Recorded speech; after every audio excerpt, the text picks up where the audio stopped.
2023. If it's 7 o'clock on Saturday morning, it's time for This Week in Waukesha.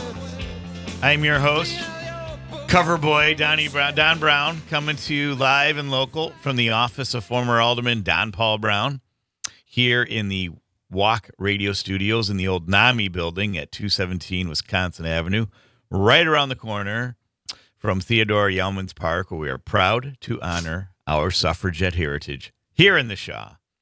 And this morning's guests represent the second of three generations that I know of who are part of the Waukesha South sports tradition.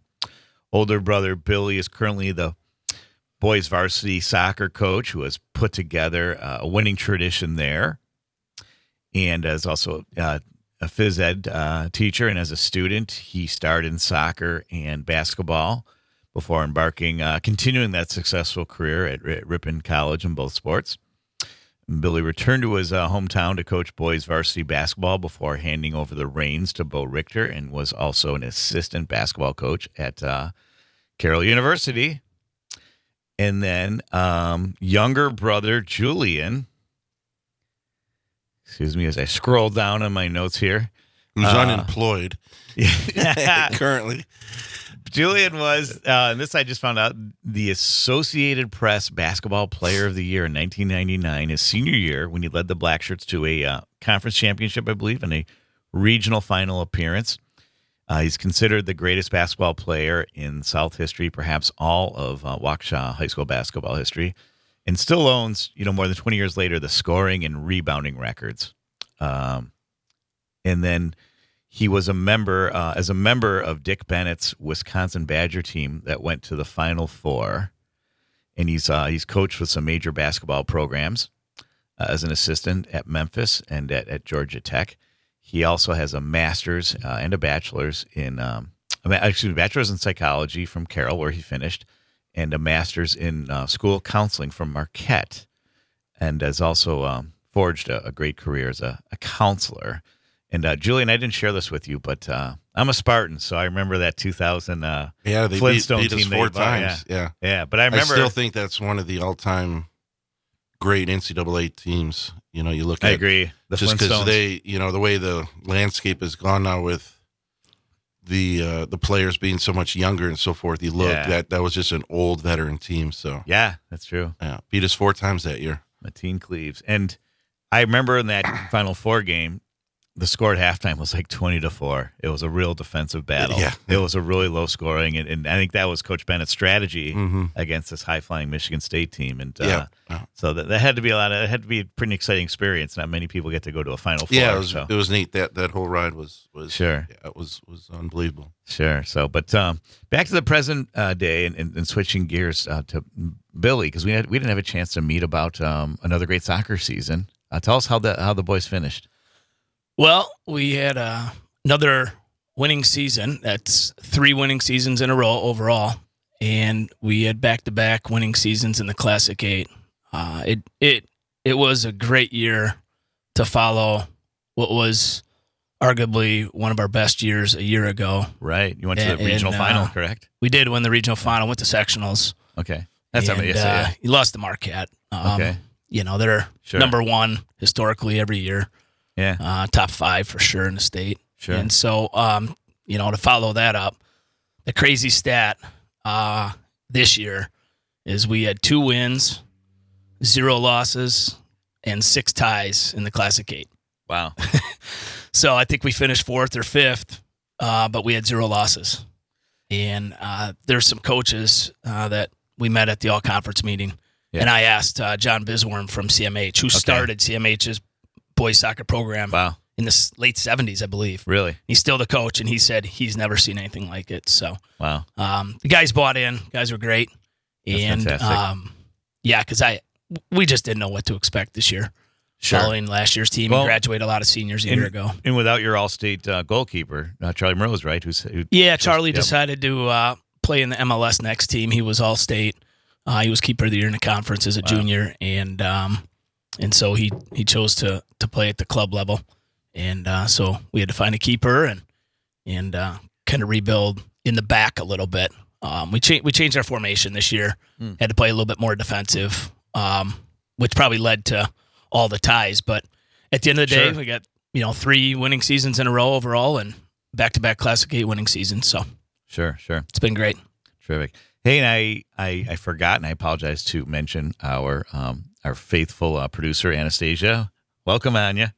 Morning. How are you? Just great. Always glad that you're here and for everything you do, not only for my show, but for many great shows, including Maggie Dawn that appears at 6 to 7, Monday through Friday, correct? Yep, that's right. So, yeah, and later on in the show, Pete Schwab will be calling in, a new personality to Civic Media, and he's also on WAUK Monday through Friday, 8 to 10 p.m., and his show is so my show is pretty much about all things Waukesha. Pete's show is about all things Wisconsin, so we're looking forward to Pete's call. I believe it's later on this hour. And great guy from Marinette. Small world. I used to work with his sister Julie when I lived down in Evanston, Illinois, back in the roaring 90s. So it's great to reconnect with the Schwaba family. And so basketball scores last night. South had lost to Ocon. I think they think they're icons out there. Now, there was a 12-point loss. I didn't get a final score. I was 83-71, I believe. 83-71. Yeah, I didn't go to the game, but yeah. Thanks, Julie. And then West had lost to McGuanago 68-48, so a tough loss for them. And then our game of the week last night, Waukesha North had lost to Kettle Moraine 76-43. Patrick still led the North Stars with 19 points, and the score betrays what a great game it was for most of the game. It was there were double-digit lead changes in the first half. Really great back and forth. And then I believe it was an 8-point KM lead at halftime, but in the second half, North had scratched their way back to like a 4-point deficit. It was still a game. And because KM could go deeper into their bench, I mean, there are guys 7 or 8 or 9 lineup that could start for a lot of other teams. And so I think it was just really a war of attrition. But, yeah, unfortunately, like it's been the experience for South, a lot of Classic 8 games, the wheels come off, much earlier in football, of course, because of the depth of talent in these other schools. So, but last night we had the honor of having the varsity football coach at North, Vinciano, on in the pregame along with athletic director Carl Anderson, and they're excited to be playing in the Parkland Conference next season, more equitable, playing field. And then also Carl Anderson has been working with South's athletic director, Dan Schreier, and things are looking really good for the rest of the athletic program to move over into the Woodland Conference. So same thing. It's I guess that all used to be one conference, Parkland and Woodland, like all those teams. But the demographics, the resources, they all match up. They align much better with North and South. Versus I always compare North and South playing in the Classic 8 for football, like Whitewater trying to play in the Big Ten. So. Yeah, couple things on that. Just coaching basketball and soccer here in the last 20-some years coming back, built a lot of relationships with coaches that are still coaching. Jeff Stallis at Arrowhead on the soccer side and Craig Hazy on the basketball side, and the list goes on. So personally, I'm going to miss the Classic 8. But what our athletic director, Dan Schreier, has done at some of our coaches' meetings is he showed us where all of our sports have record-wise what we've done the last 10 years right on a spreadsheet. Sure. And him and I had a conversation, look at this spreadsheet. When we start the Woodland Conference for all sports, let's look back, let's 10 years, and let's look back at that. And the colors that are coded with wins, losses, and ties is going to completely change. Yeah. And so it's sad to, personally, being a lifelong black shirt in this community and playing in competitive conferences, going all the way back, and coaching in these competitive conferences. Right. It's a no-brainer. It really is. For North and it'll encourage more kids to participate. Right. In the sports. So, which I think will be great. So, just a lot of positives. So, so switching back to Julian, in addition to your success on the court, you also had a 4.15 GPA at Waukesha South, and And perhaps, like I said, as we discussed for the show, probably one of your greatest achievements has been your successful battle over mental health challenges. Mm-hmm. Nothing any kid dreams of, and I know this from my own family's experiences. And again, I want to say it really meant a lot to me having a mental health history in my family, that someone like yourself had come out very publicly about your struggles and how you overcame them, and even pursued academic, your professional career in counseling. Yep. So yeah. Well, first off, when I was joking, obviously, when I said unemployed, but it actually is true. I decided I'd been gone 11 years. Like you said, I coached 4 at Memphis, and then the last 7 at Georgia Tech. My boss, who's just awesome, we got let go in the spring of the year. There was an AD change, and like I said, the culture, the landscape of college with NIL portal, everything, and essentially he just kind of came in and he wanted his own guy, and it was very easy to see. I thought I would struggle with that. Been very, very proud just to how I've handled that, and I knew right away I could take the advantage of I'm still single, no kids. Put a little plug in there. I don't know if there's any single anybody at 7 a.m. on a Saturday morning. 844-967-2789. I'm a very eligible bachelor. Yes, very much. Has a master's degree. On a Saturday morning at 7, but took advantage. Honestly, in all reality, though, been really, really lucky and fortunate to be able to take almost like a sabbatical year, and I wanted to really invest in spending a lot of time with my parents and doing some things that I haven't been able to do in the last 11 years, being gone and so forth. And anyway, just really grateful, appreciative. Just if this had a lot of great experiences, one of these being on the show, watching. We talked about Billy. I got to watch his whole soccer season. Awesome. I coached the South varsity team. We talked about them with my dad all summer and fall. Fantastic. So I've had a fun year, and Good. When we come back from these important community messages, more with the Sports Brothers, and Julian's up, success in many ways, and Billy's. And the Carol Minute will be coming up soon, too. So don't go away as This Week in Waukesha continues on WAUK 101 FM, 540 AM.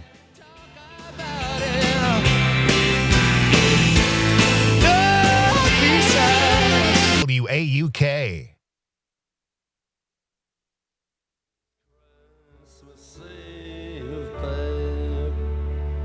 In the drunk tank, an old man said to me, won't see another one. And then he sang a song, the rare old mountain.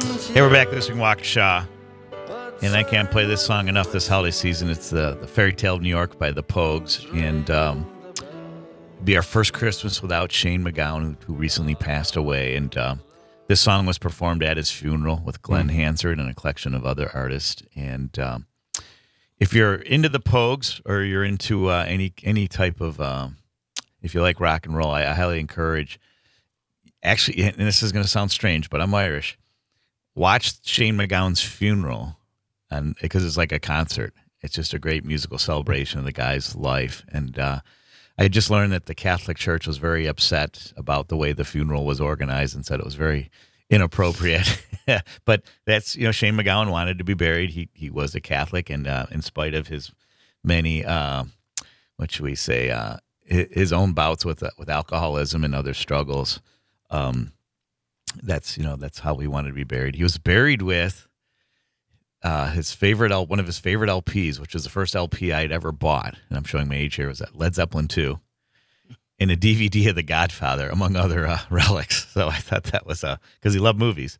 So, and we continue to celebrate him here. It's for me, Don Browne, it's Shane's world. We just live in it. But actually, here in Waukesha, some would say it's the Swartz's world. No. So. But it's neat. 3 generations in one school. Your dad had coached here. I had at halftime I had Al Alt on my show, who coached a lot of different sports around the same time. I guess his daughter played for your dad when he was coaching Mary Beth at North. Yeah. And so it's just neat that you have this continuity of families that are part of the Waukesha community. Last week we had, when I announced you guys are coming on the show, there was I forget the woman's the last name was Pugh, and she said, my family's been in Waukesha South for 3 generations too. And I said, we should have you on the show. And she says, well, my granddaughter Meredith Marks was on the show last week, promoting the SALT program. And Pew's a great family. Yeah, and it says a lot about this community that you have people that choose to stay here and build their lives here, as the Schwartz family has, and even to come back like you have, that Waukesha is still a very special place. So, care to comment on that? Yeah, no, very much so. And like I was saying, just grateful and appreciative as I look up just kind of the, WAUK, a week in Waukesha. It's just, been gone 11 years, and it's really, it's cool to be back, and just have been enjoying just a lot of different unique experiences. One like this, like I said, got to watch Billy. Billy can really, really coach. Sure. Their soccer team was incredibly fun to watch. They're inspirational. I say I'm just taking the year and staying with my parents, and it's incredible watching their players.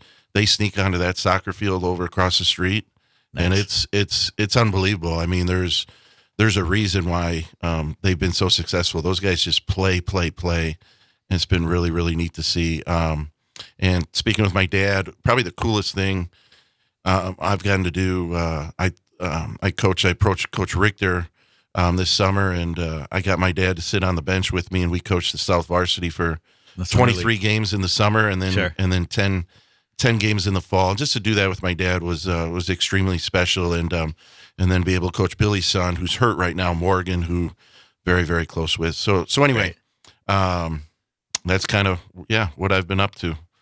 Yeah, that's terrific, and it's great to be able to reconnect with family here. And I want to switch gears with here and just go right into the Carroll Minute. Speaking of basketball, and I know Swartz brothers will appreciate this. One day after earning the CCIW Women's Basketball Student Athlete of the Week honors, Carroll guard Olivia Rangel earned a spot on the D3Hoops.com Team of the Week, basically the national Team of the Week. And I had the honor of broadcasting. The Pioneer women's team has won their last 2 games, a commanding 24-point victory over North Park. But then last Saturday, they beat number 1 team in the conference, number 9 in the nation, undefeated Milliken, who arguably they have the player of the year on their team, a senior named Elise Knudsen, amazing player. And Olivia scored 30 points in that game. And again, it went into overtime. It was just really exciting. And with 1.7 seconds left in the game after a missed Milliken shot, all Carroll had to do was inbound, make sure there were no. And they were inbounding it from that same spot where Isaiah Thomas threw the ball and Larry Bird stole it. And then when that playoff game, so I was like, oh God, whatever you do, throw it the other way. Deep. Throw it, yep. throw it Get deep. it touched, throw it deep. They found Olivia Rangel about near half court, right where I was broadcasting, and in front of the university president, Dr. Cindy Nattinger, who's been a huge, one of the big reasons the Carroll Athletic Program has really picked it up a few gears in recent years. And after Rangel caught the ball and let the clock run out, everyone was standing and clapping, including the president. And she was standing as close to Olivia as Billy is to me. And Olivia handed her the ball, like giving her the game ball. It was such a cool moment. And very impromptu, too. Just a really classy thing from this junior from Franklin. That's one of many stars in this. She pulled the Giannis, got her the ball. Yeah. Somebody had 50 last night, Jalen Brunson. Wow. Knicks, and one of the players, it was funny, kind of made a spark of that and went and grabbed it and made sure he got it, just kind of trolling Giannis a little bit. I love it. Oh, it was funny hilarious. The other night. Oh, sure. Yeah, and so the Student Athlete of the Week award, that was Rangel's second and only 5 weeks into this season. So wow. I thought that was a terrific, it's just a great honor for this growing team that's 7-3-1. As Billy was saying, Lindsay Schultz has done a great job coaching that program there and building it up to its recent successes. Known Lindsay long time, and I was on the men's side from 13 to 19. That's what I was going to ask you too, because you guys both you have a connection to Carroll. He's a Ripon grad. That's right. And I'm a Carroll grad. And, that's right. Yeah, it's funny, but then he came over to the good side, and no, I love Ripon. That was like my second town. Sure. Growing up watching Billy, so. Yeah. No, one of my favorite athletes is a Ripon graduate named Lane Barnes, who's playing pro ball in Germany, and he's had a lot. I had the fortune of working with him a few years ago, and it's great to see him continuing his professional career and really enjoying. And in Germany, of all places, how fun is that? So, yeah. yeah. I'll tell you what, D3, make a plug for D3. Yeah. I mean, spending 5 years of my college career playing 3 sports at Ripon, and then I spent 2 years as an assistant men's basketball coach right out of college, and I was at soccer as well, and then spending 6 years at Carroll here recently as an assistant. D3 sports across the board. Yeah. I mean, yes, you're paying to play, and it's probably, the most pure there still is. I call it after the authentic college sports experience. And you watch that Division III national championship football game last night. Yeah, North Central. They're in Carroll's conference. My regrets to John Stillman. I know he's still probably very heartbroken. Yeah, he's a 38-37. Yeah, he's a proud North Central. It sure is. Yeah, had a great alum. And D3 sports though is so pure, and it's so good. And people have no idea. High school kids have no idea how good you got to be to play. Yep, absolutely. That's very true. When we come back from these important messages, more with the Swartz brothers on their triumphs and tribulations, as well as some other local news, especially Christmas shopping. So don't go away. Plenty more to unwrap here on This Week in Waukesha. And the bells are ringing out for Christmas Day.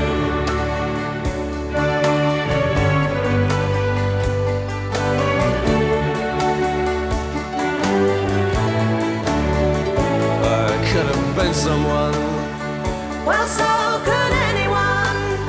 You took my dreams from me when I first found.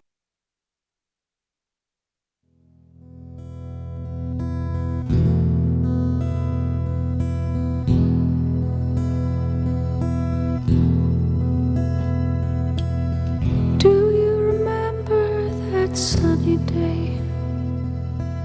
Somewhere in London, in the middle of nowhere. Didn't have nothing to do that day. Didn't want to do nothing anyway.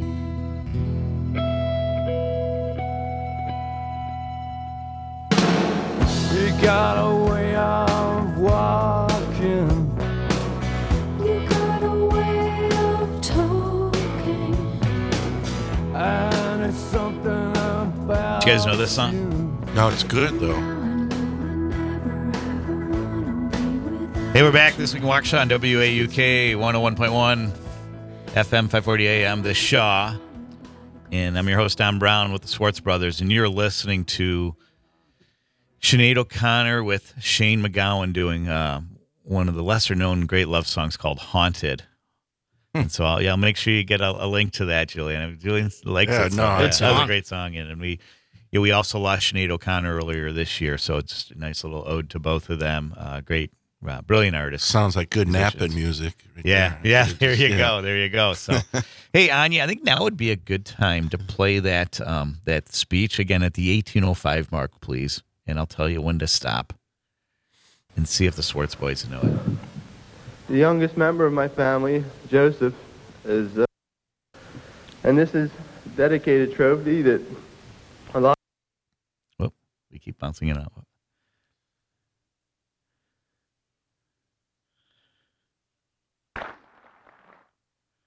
No, that's okay. I think we got enough. I think enough of that. My Here family, we go. Joseph, is very ill. He has leukemia. And if I could dedicate this trophy to him tonight and give him a couple days of happiness, this is worth everything. Thanks. Do you guys know what that was? 50 years ago this week, December 13th, 1973. Sports related? Definitely sports related. Joe. It took place in 1973. It took place at in New York City, this moment, a trophy acceptance speech. That might give it away right there. Would that be the Heisman? The Heisman Trophy award presentation. Mm-hmm. And Joe Name? Yeah. no, it wasn't Namath, No? but it was Pennsylvania where Namath's from. It was Penn State's only Heisman Trophy winner, John Capoletti. Yeah, no way it was. And at this presentation, he dedicated the trophy to his younger brother Joey, who was battling with leukemia. Oh wow! They made a movie for television about it. like a couple years later that I remember my mom had us watch all of these shows like Brian's Song and Eric and some, because I'd lost a brother to leukemia before I was born, and that moment it really surprised and disappointed me that nobody in sports media had really reflected on that moment. That even in the Heisman Trophy presentation last week, there was no reference to it at all, and that was one of the most inspiring moments in 20th century American sports history. I mean, that to me is up there with the U.S. Olympic hockey team beating the Soviet Union in 1980. And again, I guess it's personal for me, but still very surprising. And I also wonder too if Penn State's hesitant to really celebrate that or honor that in light of the Jerry Sandusky scandal that happened many years later. I wrote a blog about this too, and I think it's something that the university and now their Big Ten school that they should embrace, that really all these collegiate sports writers and teams, and even in civic media, my own, this, I was kind of disappointed that with this very deep bench of great sports reporting professionals that no one had really commented on it or mentioned it on any of their shows. And it's a good lead in, because what made that moment special too for a family like ours is when Cappelletti did that, he made something very public that a lot of families chose to be very private about. And he made it okay to talk about cancer and leukemia, and especially back then, the research hadn't really come to where the point that, and so moments like that had led to more research and more progress. And it's actually, again, it's, when you were diagnosed with leukemia in the 60s and even the early 70s, it was a death sentence.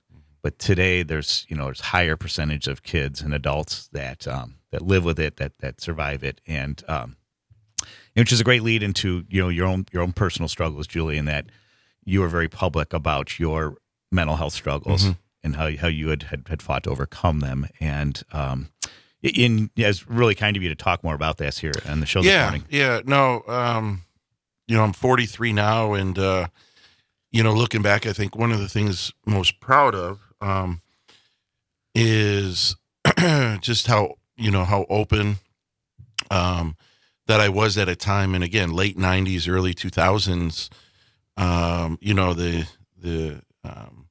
the stereotype, and just not the education, the awareness, the acceptance, and so forth. It just wasn't a thing that was really talked about. It was there were struggles and things. It was more physical dominated. Mental health, as we know it, really wasn't at the forefront. And so just kind of looking back, listen, at the time, honestly, when I was open and honest through a lot of different outlets, whether it be the media who kind of picked up on it.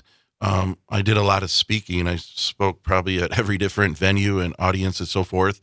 Did a lot of teaching of it as well. But at that time for me, I wish I would have maybe had better therapy. I don't know that I necessarily, the core of what I was going through was maybe getting addressed from a professional standpoint. At that time, it was kind of like I took the lead in trying to do it myself, and thought at that time trying to help other people ultimately was the best form of therapy. Looking back, I don't know if that was, but my heart was in the right place. I did that just to, like I said, just to try to help other people. And I think God really took it. If you would, see this kind of the stories and the stuff that I've received, and it's pretty incredible. And I think God kind of took it. And like I said, looking back now, something that really just proud of is, you look at where mental health is now. Even the words mental health, right? Behavioral health. And just like I had OCD. OCD now is like they use it as an adjective. People back in the 20 years ago, well, what's OCD? What's that? And so it's really come full circle. I've got some incredible stories. And so just being able to, again, I did it to ultimately, I thought it was helping myself. And I think the biggest thing, and something I'm very proud of, is to this day, just never was embarrassed. Never was embarrassed, never was ashamed. And I was just very open and honest. And I thought if it could help somebody else, great. And it's just really cool to see where where things have come. Yeah, it really especially has. professionally. Yeah. You get all these celebrities in that. And let me just say this too: in coaching, because I've coached at the youth level, I've coached at the high school level, coached at the high major level, college level, and it is so needed. Yeah, good mental health. We all could use it. It's incredible. Needs to be more affordable. For sure. And you look at I love the Ohio State football coach. I mean, I think he's signed 4 full-time professionals, at that level. And I think it could be used more so, even at the high school level, youth level. So Sure. I just think it's important, it's valuable, it's critical, and just happy to see where that's all come. Yeah, and again, I want to use this platform to thank you, because of you and your family have made this okay for other people dealing with it to come out. It's okay because it's like any other disease, cancer or an injury or COVID or the flu, that it shouldn't be this stigmatized. It should be something that the more public you are about it, I think the greater your chances for getting the help that you need. Right, exactly.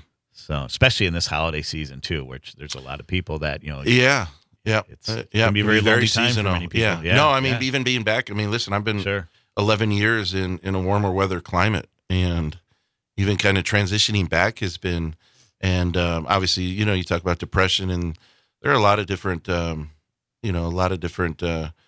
disorders and mental illness that correlate with just kind of seasonal, and definitely probably around here, just this kind of, it's been, it's opened my eyes a little bit. Like you forget about how dark it gets early and how cold and just, I mean, these dog days it's not easy. Right. That's true. Yeah.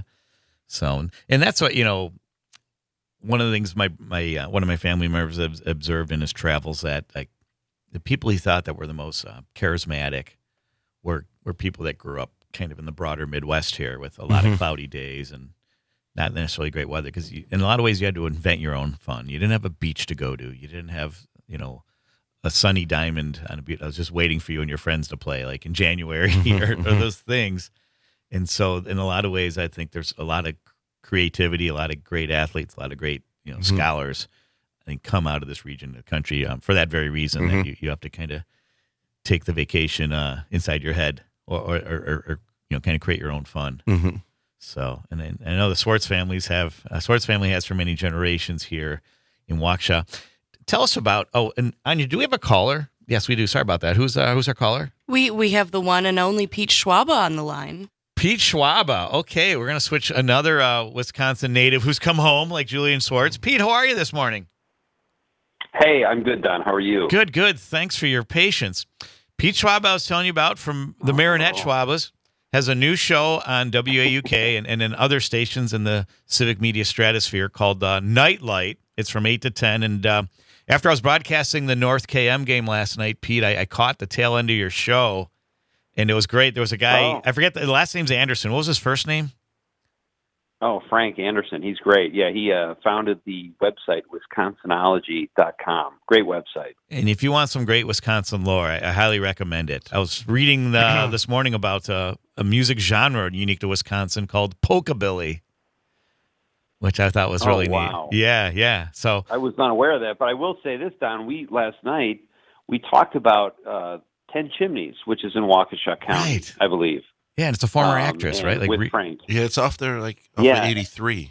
Yeah, and there in the Catamaran area. And, who was the actress that owned it? Joan Fontaine. I think That's it was Joan Fontaine. And Joan Fontaine. Yeah, and they hosted Laurence Olivier and Katharine Hepburn. It was like a revolving door of big Broadway stars that would come to southeast Wisconsin and stay at this estate, which is now a museum. So I just learned about it last week. Sure. I can't wait to check it out. But, and for our movie expert in residence here, Anastasia, you should definitely you should check out 10 Chimneys. I want to take my wife there one of these days. Check out the location, or is there also a film? It's like a tour. No, it's a house, right? Yeah, and that's where Joan Fontaine and her husband, or partner, he was also in the filmmaking industry, correct?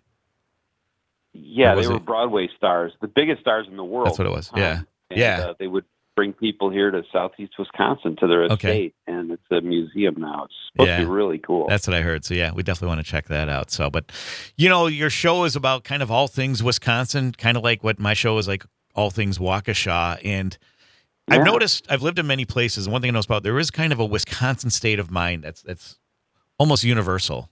Like throughout the state, there's a kind of a common culture. Obviously, there's the brandy old fashioned and the cheese curds, but why do you think that is, Pete? Whereas other states can be very regionalized. Boy, that's a good question. You kind of put me on the spot here pretty early, Don. Sure. I don't know. Wisconsin is it is a unique place. It's very quirky. I'm a transplant, but what I've fallen in love with is kind of the sense of humor that people have. They're pretty self-deprecating, and they definitely like their old fashions and their cheese curds. So yeah, I would totally agree with you there. Yeah, no doubt. And so brandy old fashioned though. Brandy old fashioned, yeah, not just an old fashioned. It's funny. I just started actually appreciating old fashions, and everywhere else except Wisconsin. You didn't get those down in Georgia and Memphis, but no, it's whiskey. Right. It's bourbon or whiskey. Yep. This is the only place with brandy. Sure. Yeah. Pete, can you stick around after we can you stick around after we make these important community messages? Do you have a couple minutes? Okay. Yeah, so stick around. More to talk about with the Swartz brothers and with Pete Schwaba of Nightlight here on This Week in Waukesha on WAUK. Do not go away. I'll bless the day I found you. I'll stay beside you. I'll never leave or tell you all those lies that you never believe. Wanna be haunted by the ghost. I wanna be haunted by the ghost. I wanna be haunted by the ghost. Wanna be haunted by the ghost. I wanna be haunted by the ghost. I wanna be haunted.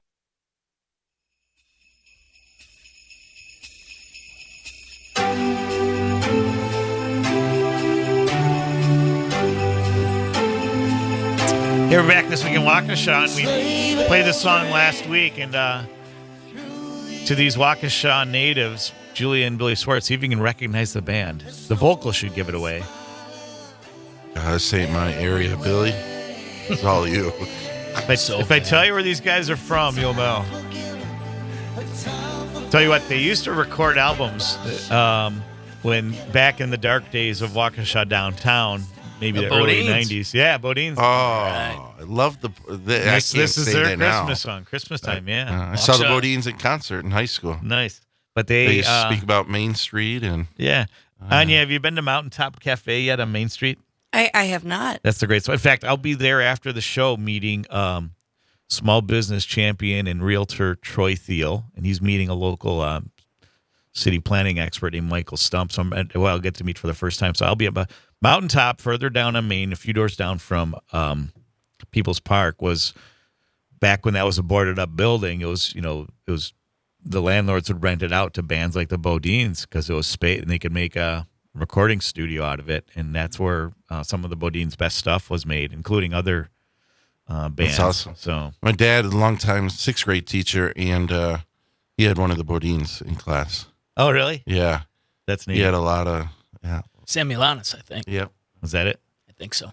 So very cool. All right, and Pete Schwaba, you still there? Yeah, I'm here. Were you a big Bodines fan, Pete? I was. I actually, it's funny. I discovered that song probably about 20 years ago, and it's actually one of my favorite Christmas songs by like a rock band. It's really well done. Yeah. I made a film. Yeah, I made a film about 20 years ago or a little less called The Godfather of Green Bay. And the Bodines were one of my favorite bands. And I reached out and got in contact with Kurt Newman of the band, and he ended up writing a score for the movie and gave me a lot of Bodine songs to use. Nice. So I've sort of become friends with Kurt, and big fan. Love the Bodines. That's great. That's great. Now, Pete, just like Julian, you had traveled to seek your professional success and fortune. I know you did stand-up comedy, you did some acting, and you've also done some radio down in L.A. Is that correct? I didn't do radio out there. When I was in L.A., I was primarily a stand-up and a writer. Writer, that's it. Fortunate to have some. Yeah, I enjoyed. I wrote primarily movies, but also some TV. I wrote on a TV show called Sports Soup, where we would sit in a room and watch sports and write jokes about it. It was one of the best jobs I ever had in my life. That's and very we could cool. perform sketches. It was really fun. Yeah. Sure. So, but yeah, I lived out there for about 14 years and wrote some movies, wrote some TV, and I enjoyed the warm weather. I heard you guys talking about that too. You become a wimp pretty fast about winter when you live in a warm climate for a period of time. Sure. Now, are you living in Green Bay, or are you back at Marinette near the family? I'm north of Green Bay, Okay. closer to Marinette. So it's and I Not too far. broadcast my show out of Green Bay. So I commute back and forth, which Fantastic. just avoid the deer. And Sure. other than that, it's not a bad commute at all. Yeah.